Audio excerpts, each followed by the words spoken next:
Okay, I might have to pause a lot on this, but I want to document how we have this set up.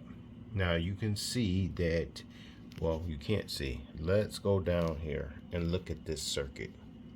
Okay, so I have a battery here on these cords right here, and this capacitor goes from the battery over to the solar, which a regular battery. This over here is the battery that we are using, just a small battery to do this test. Okay, so now that we are doing that test, I like the heart shape, we want to know what is going. And as you see this, look at that. See the energy in the capacitor just went down. So it went up to 12, and then once it drained, it went back down to 11.99. Okay, I want to get that down a little further so you can understand what this is doing. So we're going to take this meter right here and plug it into here. Okay, so give me a minute to get that plugged in. Okay, almost immediately when I plug that in, you see it went down to 10. That means it's really trying to crank out some power. Let's look at it. So we understand it's not going to calculate the watts because we're not using any energy or putting getting energy off of it. But we could do is find out that it's 108 volts coming from this. It's 108 volts. Okay, so it won't tell me amps or anything like that, which we can see. So we're going to go back to the original board and 0 watts. But that's not what we're looking for. What we're looking for, that we're using this right here to drain the battery. Okay, so what we see here is we see energy going into the solar. We see that we have some kind of amperage. It's not much. Okay, 0.023, and it's fluctuating. And then we pull that battery all the way down to 10.73. Okay, that's low. So what we need to do is now unhook this. So I'm going to try to do this with one hand and pull this out so it's not draining the battery. Doesn't look like I'm going to be able to do that. So let me put this down and pull that out. Okay, now it jumped back up to 11. That means, like I said, it was pulling a lot of energy. And but that's all I wanted to do is pull that down to finish out the experiment. So now we understand that it's 11 volts going into the solar, and we know that it's about 11 volts coming out of the battery with 1 bar. So here's what we're going to do. We're going to light this solar panel up. And normally this would be in the sun, okay? But we're going to use this and plug it into here. So let's watch what that does.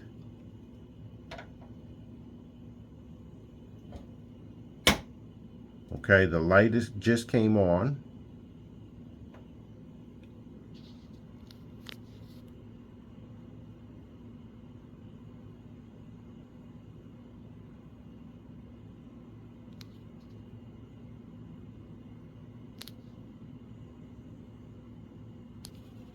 The light just came on.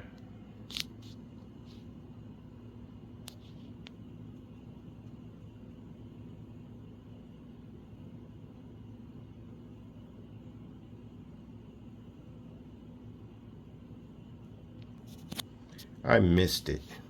Okay, it was climbing very slowly than the thing. So that means we got to redo this.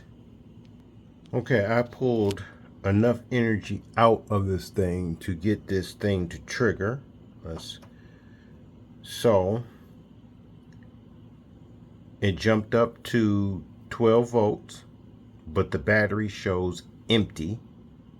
Okay, so that's the energy in the capacitor.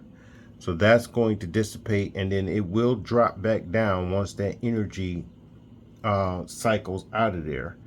But what we're going to do is plug it in. So we got that plugged in, and see if we can get any energy back into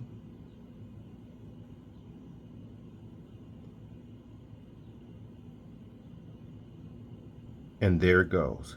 I caught it this time.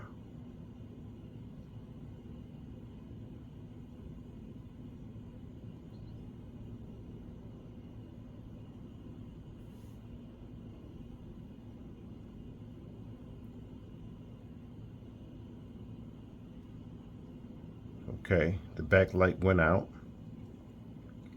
And you see that was the energy just dissipating out of that capacitor.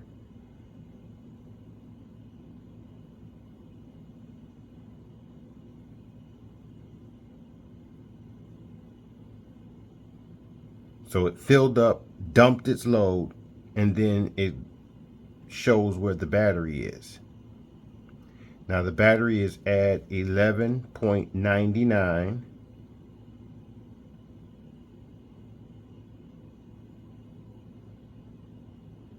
We're waiting for it to hit 12.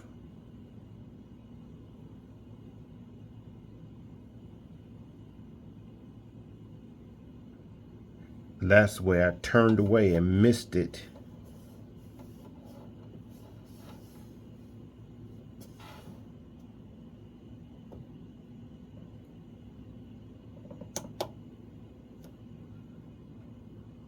$91.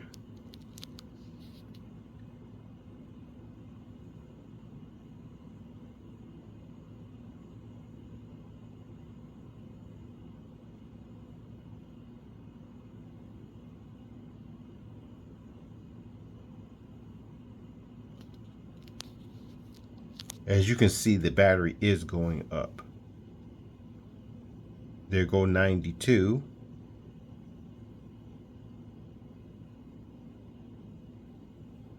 Now, let me start explaining why this is going up. This solar panel, which we do, someone mentioned on here, it doesn't give you amps. And we didn't want to give away all our secrets and everything because, like I said, we've been using this technology for a very, very long time. So what we did is show you another circuit in which we do. This was a looping thing that we did. We just did it a little bit different, and we have many, many ways to actually do that. So this thing just puts out voltage, and 36 volts from 1 and 2, these two sandwiched between those LED, are going into this. Because there is no amps, most people say this is a useless technology. Okay, but here's the problem with this. When we did the battery, because it's all DC and it's all hooked here, that means the battery is going in here. All of a sudden, any voltage or what's name, especially in a MPPT, okay, this is the reason why we have this strange reading, okay, because it's pushing energy in there with the voltage, and we're getting that amps, that right here, from the battery. Okay, so that's saying that it's 0.2 of a watt, meaning that if we actually just did this with the solar, which we'll do, what would actually happen if it was just the solar without the battery help? Would this thing charge any better? So remember the numbers that we're showing here, okay? And let's take all this apart and see exactly what would happen if we just ran that solar by itself. And I think that's what people do when they're running this experiment, so they don't see what I see. But it's a technology that I developed. So I tell people, buy my book, ask questions, I'll tell you. But I'm not going to put it on YouTube for you to steal it and claim it's yours. You're just going to have to figure it out. But we're going to show you results, because all this stuff that we're doing, all these experiments, all this money that we're spending is going into a book to show you that there's other ways to do this. Now, could I increase the capacitors? Yeah, that I can increase that, and it would even do better. But this is an example on what we're doing. Okay, now you see that this ain't changed much. Okay, let's see what would happen if we change it and reconfigure it. Okay, we're back. We're about to hook up the battery, and that should come on. And we got it normal. This is a normal application.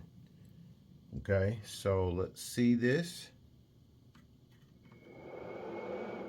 Okay, and let's push. Okay, so we see 12 volts and nothing there at the solar. Okay, because this is normal. So let's pull this down. We're just going to use this to pull it down.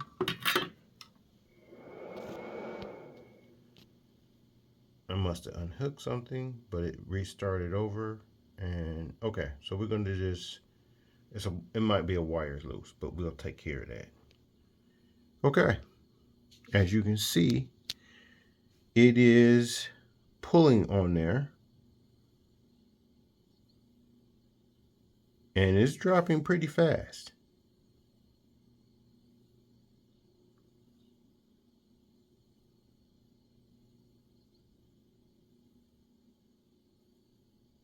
Okay, going down to 49, and we can see that this is actually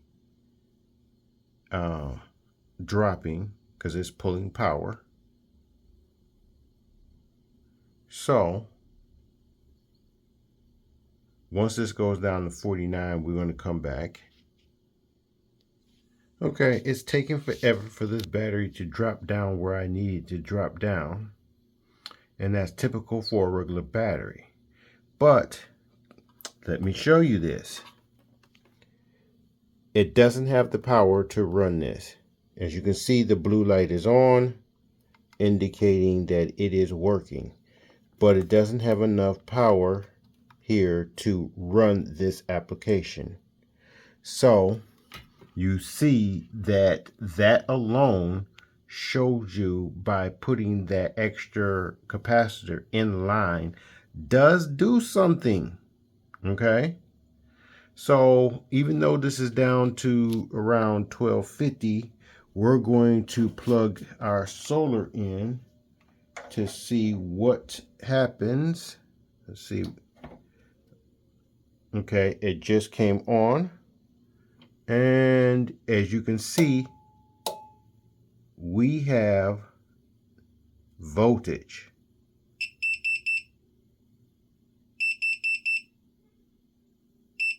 You got it? Okay. So we couldn't get the battery down enough. So then it went into overload. Okay. Let's see. We still don't have any power down at the inverter. But now you see that that's charging. And we didn't have any, well, we got a little bit more. It went up to 9, 8. So just a little bit more. That says 4, 7. That went up to about 1. So you can see the difference between doing it normal way. That's the normal way. Okay? That means this right here. Let's turn out the lights. That is actually running. So if I ran this from the equal flow, I could charge up a battery. Okay? It would charge slow. Look, that is so low. But the whole point is that it's not that around 30, 28, it'll go, yeah, there go 30. And about 3 watts, there go 1 watt. See how it just jumps up there for a minute and then jumps down? And that jumps down as far as the amps. The whole point is it's going to take forever just to charge that little battery. This little battery. But when we put that capacitor in there and hook it around, all of a sudden it does so much better. So what I'm telling you guys by just doing this simple experiment is that once you put these capacitors, where is it? Where does that capacitor go? There it is. Once you put these capacitors in line and actually put it into a circuit, it could be a voltage doubler, but it'll be some type of circuit, and I do not want to reveal that just yet. All of a sudden, you'll start seeing improvements on what the capability is. Okay? Now, they have some drawbacks on there, if you guys spotted that, and it has some advantages. But when you make a smart circuit, you can actually turn that feature on and off to get both worlds. That means right now this is regular solar. Then when you put your caps in, you'll get the things about the battery, the features for the battery. So when that goes to switching, and this is the reason why we made the equation V over 1. Okay? There's an advantage of that. V is the variable. 1 is the source of where you're getting your power from. And the symbol is Y, a capital Y, which means V over 1. And we tell people this because, again, we believe when we made it, it was before Back to the Future was made. And they did a meme with the crazy guy who said he was going to make a time machine, and he hit his head on the toilet and came up with this symbol. Okay, so when he came up with that symbol, I was like, that's my over unity symbol. It's fluctuating and its capacity. And then they used the flux capacitor.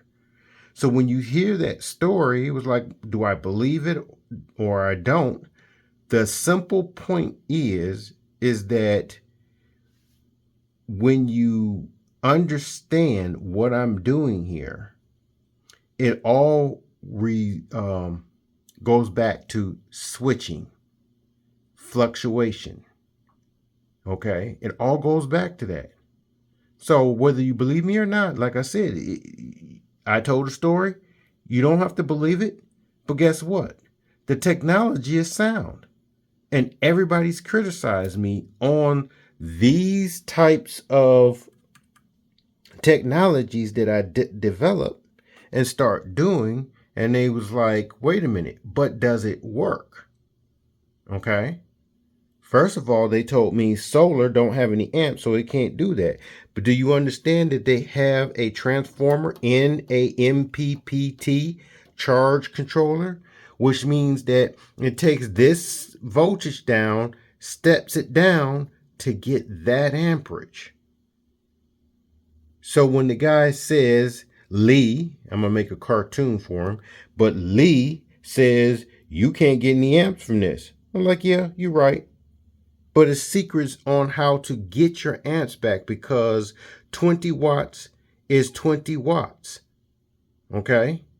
I'm getting 40 going in there. That's 20 here and 20 here. That's 40 watts. And then you see this right here is actually going into it and functioning. And guess what? These lines going across is charging the battery, and the battery is going up. So it's doing something. That's the reason why I wanted to use this charge controller to show that. All right. I just wanted to show you these small little experiments to show you that even if my books, they destroy them, they get them out of here, they claim them. You heard it here first. And by posting these videos, it puts a timeline. Okay. It tells you when it was stated and what time, and they can manipulate the time on YouTube. On one of my videos, I think they did it, but I didn't document it. But I now document everything. So I take pictures of when I posted it and all that and put it in my book. So if they do change, I can catch them. But that's enough for now. I just wanted to show that. Let me make sure that this was all that I wanted to say. Oh yeah, there was one more thing I wanted to say. Okay, you see how we have solar here and it's DC, and we have a battery here, which is DC. I wanted you to know that this gadget, this MPPT Charge Controller, successfully combined this DC with this DC. I'm mentioning that is because if you have many different types of solar panels, many different types of batteries, that you can put it all into one system. Okay? And that's another reason why we did the capacitor, because that's DC.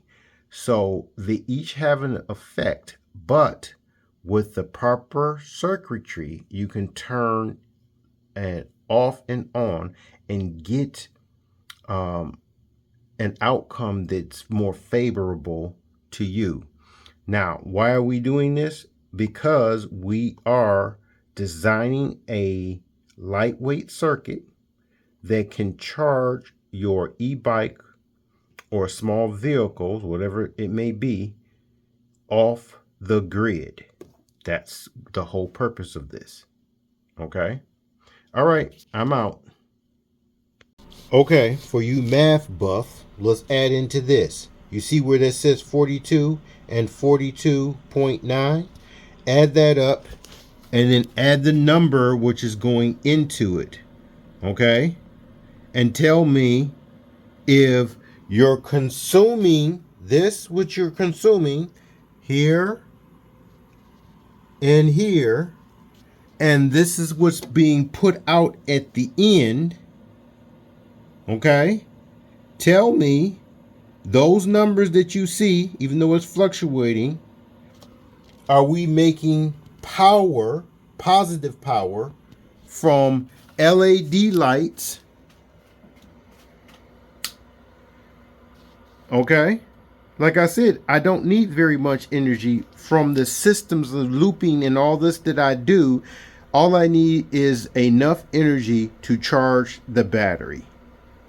It works. And Lloyd G. Stovall is the inventor of this work, along with Over Unity. It works, and the mathematics that he did shows you it works. So, I'm sorry, all you people who don't want to do this because you're not getting full sunshine, it's okay. Because again, why do we do this? One, we do it is because the simple fact is at nighttime when you're not supposed to be using all that electricity, this gets to charge the batteries. So you charging batteries 24 hours. Do we have solar panels on the outside? Yeah, we do. Let's go see. Okay. Daytime solar, which is running right now. Nighttime solar. Okay. The system does work. People hate that. And you have to figure out why they hate that. But we see that this system actually works, and these solars in our projects will be put into the wall. And look at that.